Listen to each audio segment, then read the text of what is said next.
जय हिंद दोस्तों, त्यागी trading tips में आपका स्वागत है। दोस्तों, इस वीडियो के अंदर हम बात करने वाले हैं एक ऐसे शेयर के बारे में जो लगभग 15 रुपए से सस्ता शेयर है। कितने रुपए से सस्ता शेयर है? 15 रुपए से भी सस्ता शेयर है। सस्ते का मतलब ये बिल्कुल नहीं होता है कि आप आंख बंद करें और कूद जाएं किसी भी शेयर के अंदर। आंख बंद करें और कूद जाएं किसी भी शेयर के अंदर नहीं। देखिए, बहुत सारे शेयर्स हुए हैं ऐसे जो 20-20 रुपए से सस्ते थे, 10-10 रुपए से सस्ते से, 30 रुपए से सस्ते थे। आज की डेट में वो 150 रुपए से ऊपर हैं, 200 रुपए से ऊपर हैं, 300 रुपए से ऊपर है। मैं आपसे बार बार बोलता हूँ, कहीं जाने की आवश्यकता आपको नहीं है। आपको कहीं भी नहीं जाना है। आपको सिर्फ एक जगह फोकस करना है। आप IRFC को उठा के देख लीजिए, आप आरबीएनएल को उठा के देख लीजिए, आप इरकॉन को उठा के देख लीजिए। जो मोस्ट पॉपुलर शेयर है, कहीं वो दूसरी जगह मत जाइए। अगर आपको देखना है तो आप अदानी पावर को देख सकते हैं। कभी 30 रुपए के आसपास शेयर था, कोई उसको खरीदने वाला नहीं था। 100 रुपए पहुंच गया, तब भी लोगों ने सोचा कि 30 रुपए से 100 रुपए पहुंच गया, नहीं हमें नहीं खरीदना। वही शेयर 800 रुपए तक पहुंच गया। कितने रुपए तक पहुंच गया? 800 रुपए तक पहुंच गया। तो सारा खेल किस चीज का है? सारा खेल केवल एक ही चीज का है कि आपकी पकड़ कितनी है किसी चीज के ऊपर। अगर आपकी पकड़ मजबूत है तो बात बन जाएगी, अगर पकड़ मजबूत नहीं है तो बात नहीं बनेगी। याद रखिएगा, किसी भी शेयर के बारे में जानकारी निकालिए। अब मैं आपसे बोलता हूँ कि ये 11 रुपए का शेयर है। इससे पहले क्या इसने कुछ दिया है? तो इसने स्प्लिट दिया है। इससे पहले ये स्प्लिट दे चुका है। कितना स्प्लिट दिया है वो भी आपको जानकारी होनी चाहिए। वो भी आपको जानकारी, चलिए मैं आपको बता देता हूँ सबसे पहले इस शेयर की जानकारी आगे बढ़ने से पहले कि इस कंपनी ने स्प्लिट, देखिए स्प्लिट, बोनस, डिविडेंड, इनके बारे में अगर आपको जानकारी नहीं है तो फिर आप धोखा खा सकते हैं।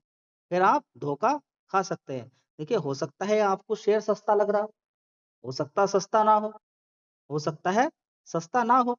तो क्या करें फिर इसके अंदर जानकारी निकालने के लिए? आपको कुछ नहीं करना है। सबसे पहले तो आप इसका मार्केट कैप देख लें। 8,000 करोड़ का मार्केट कैप है। कितना? 8,000 करोड़ का मार्केट कैप है इस कंपनी का। कितना? 8,000 करोड़ का मार्केट कैप। अब डायरेक्टली ये देखेंगे कि अभी इस समय भाव तो सस्ता दिखाई दे रहा है।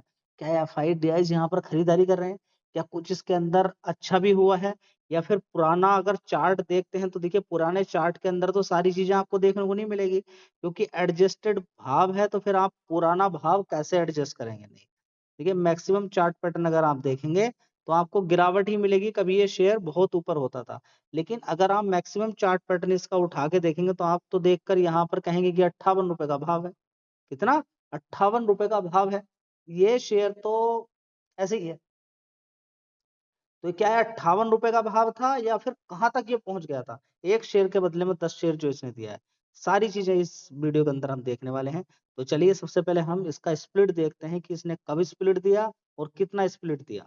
स्प्लिट का मतलब है कि जैसे कि इस शेयर ने एक शेयर के बदले में 10 शेयर दिया, तो उस समय आपके पास एक शेयर था, भाव हो सकता है 100 रुपए का। एक शेयर के बदले में 10 शेयर दिया, गिरकर कितना पहुंच गया? 10 रुपए पहुंच गया। ठीक है, एग्जाम्पल के तौर पर मैं आपको बता रहा हूँ। चलिए देखते हैं। दोस्तों, यहाँ पर हम देख सकते हैं पीसी ज्वेलर्स। पीसी ज्वेलर्स के अंदर अगर हम देखने की कोशिश करते हैं तो स्प्लिट हुआ था। एक शेयर के बदले में 10 शेयर दिए थे इसने। कितना दिया था? एक शेयर के बदले में 10 शेयर दिया था। आप देख सकते हैं कि 2024 की ये बात है। कन्वर्ट हुआ था। फेस वैल्यू देखिए ज्यादा रहती है, कन्वर्ट हो जाती है कम में। 1 रुपए की फेस वैल्यू हो गई। जब भी कभी स्प्लिट मिलेगा, फेस वैल्यू ज्यादा रहेगी कम। ये दिसंबर कब की बात है? 24 की बात है।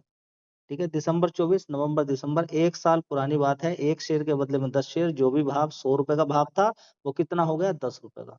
तो ये बातें बहुत सारे लोगों को मालूम नहीं होती है। बस सिर्फ शेयर का भाव 11 रुपए का, खरीद लें क्या? ये भी तो देख लीजिए कि थोड़े दिन पहले वो कितने का शेयर था। अभी भी ये 100 रुपए के आसपास का ही शेयर मान के चले आप इसको।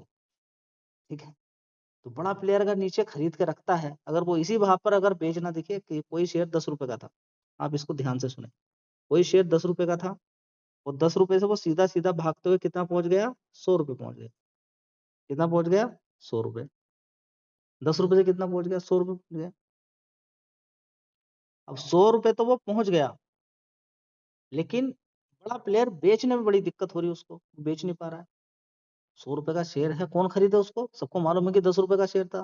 तो बड़ा प्लेयर दिमाग चलाता है, और दिमाग भी बड़ा ही शानदार चलाएगा। ठीक है, इतना शानदार दिमाग चलाएगा कि आप उसको यकीन नहीं कर सकते कि कितना बढ़िया दिमाग उसने चलाया है। ठीक है, क्या दिमाग चलाया उसने? उसने सीधा सीधा उठा के स्प्लिट दे दिया। क्या दे दिया? स्प्लिट दे दिया। ठीक है, अब स्प्लिट के बाद क्या होता है? स्प्लिट के बाद शेयर एडजस्ट हो जाएगा। अब जब शेयर एडजस्ट हो जाएगा, जब शेयर एडजस्ट हो जाएगा, उसके बाद कुछ लोगों को तो मालूम होगा, कुछ लोगों को मालूम नहीं होगा। कुछ लोग कहेंगे नहीं कुछ नहीं है, सब कुछ ठीक है, सब कुछ ओके है, कोई दिक्कत परेशानी वाली बात नहीं है, ये शेयर इतने का ही होगा, ये शेयर इतने का ही होगा। लेकिन फाइनली वो लोग जीत जाते हैं जिनके पास पूरी जानकारी होती है। इसलिए मैं बार बार बोलता हूं कि शेयर को देख के अट्रैक्ट ऐसे ही हो जाना, बिल्कुल कभी भी गलत फहमी के अंदर आप जा सकते हैं, बहुत बड़ा आपका नुकसान देखने को मिल सकता है। दोस्तों, पीसी ज्वेलर्स ज्वेलरी वाली कंपनी है, तो ज्वेलर्स क्या करते हैं? एंगेज करते हैं बिजनेस के अंदर, मैन्युफैक्चरिंग करते हैं, सेल ट्रेडिंग करते हैं गोल्ड ज्वेलरी की। अब ज्वेलरी इंडिया के बात करें गोल्ड की, तो इंडिया के अंदर तो इतना ज्यादा गोल्ड नहीं होता ना, विदेशों से ही गोल्ड लाना हो, उसमें व्यापार करना है। तो देख सकते हैं यहाँ पर कि गल्फ कंट्रीज, दुबई, ये सारा चीज वहां से माल लाना है और फिर इंडिया के अंदर उसको भेजना है। इंडिया के अलग अलग स्टेट्स के अंदर कंपनी काम करती है। ठीक है, तो सबसे पहले आप समझे कि गोल्ड की रिक्वायरमेंट आप समझे। अभी गोल्ड के अंदर जो तेजी बनी है उसके पीछे भी कल पूरी एक डिटेल वीडियो आपको बताई थी कि अभी हाल फिलहाल में गोल्ड के अंदर जो लगातार तेजी बनी, 1,32,000 तक जो गोल्ड पहुंचा, उसके पीछे का सबसे बड़ा कारण ये है कि चाइना में पहले सिर्फ 500 टन ही गोल्ड होता था, अब इस समय उसके पास 4,000 टन गोल्ड है। क्योंकि ग्लोबली उसको ऐसा लगता है कि जिस तरीके से ट्रंप ने एक माहौल खराब करके रखा हुआ है, अभी हाल फिलहाल में अगर देखें तो वेनेजुएला के आसपास अपने टैंक, मिसाइलें सब खड़ी कर दी हैं। वहां पर तेल ज्यादा होता है, तख्ता पलट की बात चल रही है, यूक्रेन को बर्बाद कर दिया। उधर रसिया यूक्रेन की लगातार लड़ाई चल रही है, दोनों देशों की हालत खराब कर दी। उधर ईरान की हालत खराब कर दी है। तो देख सकते हैं कि कितने सारे देशों के बीच में लड़ाई करने में नंबर 1 कौन है? अमेरिका। और अमेरिका के सामने सब हर किसी ने माथा टेका हुआ है। उसके पीछे का कारण ये है कि 8,000 टन से भी ज्यादा गोल्ड उसके पास है। समझ में बात आ गई है? तो पहले से ही दो चीज है उसके पास, उसके डॉलर की वैल्यू मजबूत है, नंबर 1 इकोनॉमी क्यों है? डॉलर की। तो अभी तक चाइना क्या डॉलर को संभाल के रख रहा था, उसको पता चला कि डॉलर की तो कभी भी भाई फ्रीजिंग हो सकती है, जैसे कि रसिया की कर दी। तो अभी समझिए कि सारे कंट्री, इंडिया ने भी जबरदस्त होके गोल्ड को खरीदा, रसिया ने भी खरीदा, साथ में किसने खरीदा? जो कंट्रीज में आपको बता रहा हूँ उन उसमें भी खरीदारी हुई है, जैसे कि चाइना। चाइना के अंदर जबरदस्त खरीदारी हुई है इन तीनों देशों के अंदर, जिसकी वजह से गोल्ड के रेट लगातार बढ़े हैं। अब होता क्या है, आपको गोल्ड की कंपनी के बारे में तो जानकारी मिल रही है, लेकिन ये भी तो मालूम होना चाहिए कि 1,32,000 को खरीदेगा कौन? कोई नहीं। तो क्या रिजल्ट खराब आ सकते हैं? आपको लगता है कि आपने गोल्ड इस समय इतना महंगा, आप खुद बताइए कि क्या आपने इतना महंगा गोल्ड खरीदा? तो जवाब होगा नहीं खरीदा। जवाब है नहीं खरीदा होगा। तो ये बातें भी आपको मालूम होना चाहिए कि गोल्ड आपने खरीदा, क्यों नहीं खरीदा, कब खरीदते हैं। तो ज्वेलरी कंपनी में देखिए, यहाँ पर रिकमेंडेशन कोई नहीं है कि आपको खरीदना है, आपको यहाँ पर एक इन्फॉर्मेशन मिल रही है कि किस तरीके से काम होता है। कभी ये शेयर बहुत ज्यादा ऊपर होता था, इसमें बात करें तो स्टार्टिंग की अगर बात करते हैं तो कभी इसका पूरा चार्ट उठा के देखिएगा, जबरदस्त इसके अंदर गिरावट हुई, बिकॉज ऑफ, क्योंकि इस कंपनी के अंदर इनसाइडर ट्रेडिंग देखने को मिली। ठीक है, तो उसकी वजह से इसके अंदर जबरदस्त गिरावट, गिरावट के बाद फिर दीवार से रिकवरी इसके अंदर हुई है। ठीक है, तो यहाँ पर अगर देखते हैं तो गोल्ड की बात करें, डायमंड की बात करें, इसके अंदर तो कंपनी काम करती है, फिजिकल रूप में आप खरीद सकते हैं, इसकी अलग अलग अलग अलग। तो कॉइन की बात करें, मंगल सूत्र की बात करें, जो नॉर्मली चीजें हम खरीदते हैं। डिजिटल गोल्ड भी ये कंपनी प्रोवाइड करती है, पैसा आप दीजिए, डिजिटल गोल्ड आपके पास हो गया, वैल्यू उसकी बढ़ जाएगी, उसके बाद आप उसको बेच भी सकते हैं। तो ये भी एक बहुत अच्छी है चीजें हैं। कंपनी के शोरूम होते थे कभी, देखिए 57 शोरूम है कंपनी के, 4 फ्रेंचाइजी हैं और 42 स्टेट्स के अंदर कंपनी काम करती है। ठीक है, पहले कभी इस कंपनी की बात करते हैं, देखिए 82 शोरूम होते थे इस कंपनी के, 11 फ्रेंचाइजी होती थी 2022 के अंदर। तो लगातार कंपनी का काम थोड़ा सा डूबा नीचे की साइड में। यहाँ पे देखें, कंपनी की ऑपरेट करती है manufacturing facilities located Noida Uttar Pradesh के अंदर। ठीक है, तो थोड़ी सी जानकारी आपको ये होनी चाहिए। कंपनी के अंदर देखिए, यहाँ पर आप देखेंगे इशू हुआ पहले, तो सेबी ने यहाँ पर देखिए नोटिस दिया सभी को, इनको जो लोग हैं यहाँ पर अलग अलग, ठीक है। तो उसके पीछे कारण क्या था, इनसाइडर ट्रेडिंग। क्या था, इनसाइडर ट्रेडिंग। वो इनसाइडर ट्रेडिंग में एक बार आप फंस जाता है तो बड़ी दिक्कत हो जाती है। दोस्तों चलिए अब यहाँ पर हम बात कर लेते हैं कंपनी के फंडामेंटल कैसे हैं। देखिए वो देखना बहुत ज्यादा जरूरी है, अगर आप यही नहीं देख पाएंगे कंपनी के फंडामेंटल कैसे हैं तो बड़ी दिक्कत हो सकती है।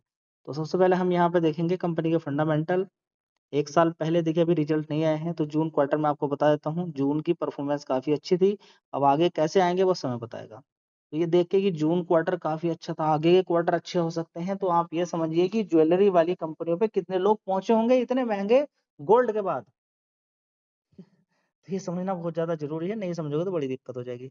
जून 401 करोड़ का रेवेन्यू था, उसके बाद 505 करोड़, उसके बाद 639 करोड़, उसके बाद देखेंगे 699 करोड़, उसके बाद देखेंगे 725 करोड़ का रेवेन्यू देखने को यहाँ पर मिला है। ऑपरेटिंग प्रॉफिट भी आप यहाँ पर देख सकते हैं, बड़ा ही शानदार है, देखेंगे कितना है, 52 करोड़ का। उसके बाद देखेंगे 86 करोड़, 112 करोड़, 145 करोड़, 127 करोड़ देखने को मिल रहा है। चलिए अब यहाँ पर हम देखने की कोशिश करते हैं नेट प्रॉफिट कितना है, 156 करोड़ का। उसके बाद 179 करोड़, उसके बाद 148, 95 करोड़, उसके बाद देखेंगे 162 करोड़, ठीक है। कितना, 162 करोड़ का। तो नेट प्रॉफिट के अंदर जंप आपको देखने को मिला, बीच में गिरावट हुई थी फिर उठ गया ऊपर की साइड में। चलिए और कुछ आपको यहाँ पर देखना चाहिए जी, और क्या देखें, देखिए सारी चीजें देखनी चाहिए। आपको ये भी देखना चाहिए कि रिजर्व्स कितना है इस कंपनी के पास, 5,557 करोड़ का रिजर्व्स है। कर्जा बीच में देखिए 3,700 करोड़ से 4,150 करोड़ तक बढ़ गया था, फिर हो गया 2,151 करोड़ का कर्ज, तो ये भी कोई कम नहीं है। लेकिन हाँ, जिस हिसाब से कंपनी के टोटल एसेट्स बढ़ रहे हैं उस हिसाब से हम बोलेंगे ठीक है, 7,600 से 7,200, उसके बाद 8,400 करोड़ इस कंपनी का टोटल एसेट्स हो गए। कंपनी ने बोला है कि हम आने वाले टाइम में डेट फ्री होते हुए नजर आएंगे, और शेयर के अंदर जो इतनी जबरदस्त तेजी बनी उसके पीछे के कारण भी सुन लीजिए आप। क्या, सबसे पहले तो आप ये देखिए कि इस कंपनी के अंदर प्रोमोटर की होल्डिंग 40% थी, घट के 37% हो गई। कितनी, 37%। अभी 54% की हिस्सेदारी थी प्रोमोटर की, आज की डेट में 37% की। लेकिन ये माल खरीदा कितना है, किसने, सबसे पहले आप देखेंगे यहाँ पर एफ की होल्डिंग गिरते गिरते कितनी रह गई थी, कितनी, 0.78%। आज की डेट में आप यहाँ पर देखेंगे कितनी है, यहाँ पर आप देखिए आज की डेट में अगर देखने की कोशिश करते हैं प्रोमोटर की होल्डिंग, एफ की होल्डिंग देखते हैं तो 6.46% है। देखिए ऐसा नहीं कि बेचते नहीं है माल, एफ बेचते भी हैं। 5% की हिस्सेदारी थी, यहाँ पर देखेंगे कितनी हो गई, 4.92% की हिस्सेदारी। तो दोस्तों एफ की होल्डिंग बीच में घटी, यहाँ पर इतनी, फिर देखिए 6.46% हो गई है। अभी यहाँ पर हम देखते हैं डीआईस भी देखिए 8.23% की हिस्सेदारी है। कभी कितनी होती थी डीआईस की वो भी आप देख लीजिए, डीआईस कभी 1% होते थे, ठीक है। तो इतनी दिक्कतें हुई, इतनी परेशानी हुई, डीआईस फिर भी क्यों खरीदते चले गए। तो देखिए स्टडी करनी पड़ेगी, पढ़ाई करनी पड़ेगी, तभी जानकारी आपको मिलेगी। याद रखिएगा शेयर के बारे में जानकारी आपको दी है, सिर्फ जानकारी दी है, रिकमेंडेशन कुछ नहीं की, कैसे रिसर्च करते हैं ये जानकारी आपको मिली है। धन्यवाद।